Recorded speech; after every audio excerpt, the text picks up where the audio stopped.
Bioenergy is essential in Europe and in European policies in order to reach the 2020 targets set by the European Commission for 2020. So the aim is to reduce greenhouse gas emissions by 20% compared to 1990 levels, and to reach 20% of final energy consumption from renewable energy sources. Now, among the renewable energy sources, biomass is already nowadays the most important in terms of, in quantity terms in Europe. It accounts for about 60% or more of the renewable energy sources used in Europe. The forecast for 2020 by member states are that bioenergy will even increase will increase much more in its quantity.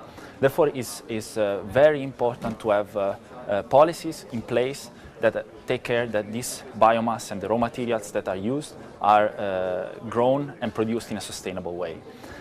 We have at European level a large set of legislations that deal with bioenergy and biomass, and they involve many fields, from agronomy and the agricultural policy, forestry. We have legislation to control and limit pollution in terms of industrial use of bioenergy. But the most important package that we have regards energy and climate change. So within this package of legislation, we have several laws and directives, one of which is, for example, the emission trading system. But the most important piece of legislation that sets the sustainability criteria for biomass is the Renewable Energy Directive. Within this directive, the European Commission has set some sustainability criteria which are mandatory for providers and suppliers of biofuels in order to, for their product to be feasible, for example, to receive subsidies. These sustainability criteria span large ranges of the let's say, sustainability panorama.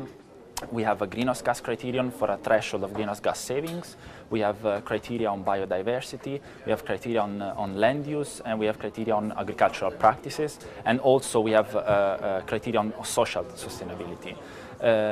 Now, these criteria have been in place since 2009.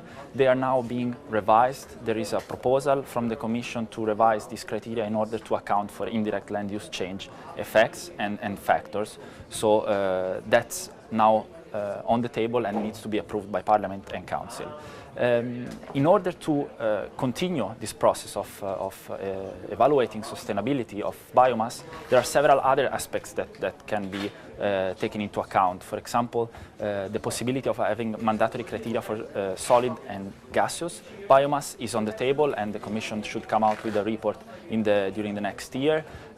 We, as JRC, are working also on evaluating other environmental aspects of bioenergy chains via LCA, and we are also starting to look a bit deeper into the direct and indirect effects of additional use of agricultural, industrial and municipal waste, because they are core of the European policy, and therefore we need to take care that their sustainability is guaranteed.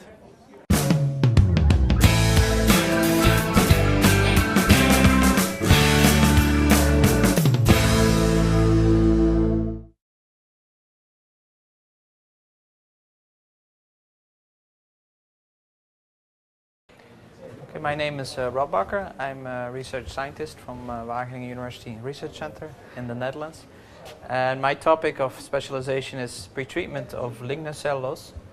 Lignocellulose is a common term to describe all kinds of agricultural residues, forestry residues, as well as crops such as miscanthus that can be used to produce biofuels, but also chemicals and materials.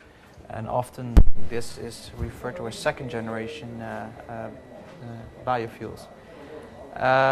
Pretreatment is the first step in conversion of biomass to products, and it's also a very important step, because we have to open up the biomass to be able to use the different components such as cellulose and hemicellulose, which are sources of fermentable sugars, and as well as lignin, which is non-fermentable but can be used for other purposes and other materials. Pretreatment is not yet done on a commercial scale. It's being developed by universities, research institutes, but also by by companies. And they're currently doing this at a pilot and demonstration scale in order to improve the process to make it economically feasible. So that's a summary of my talk.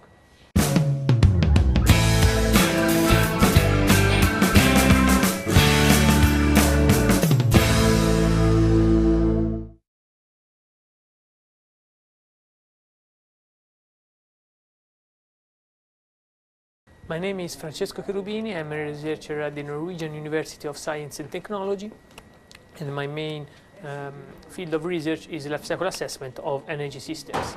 Crop residues are an important renewable energy source which can be used for production of bioenergy and biochemicals. There are many research activities going on around the world that try to produce valuable products and energy out of crop residues like corn stover or wheat straw.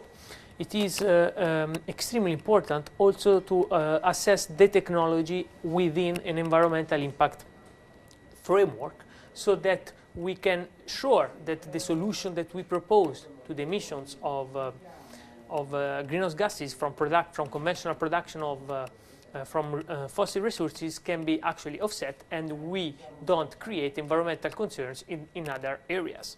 This can be done through life cycle assessment methodology, thanks to which we can have a broad overview over the several impact categories which are affected by emissions and inputs of energy and materials. Under this perspective, crop residues are very promising, and they show that they can mitigate most of the environmental concerns which are linked to production of energy and chemicals from fossil resources, even if we are still, for some options, at an early stage of development and further research is needed to improve the conversion efficiencies.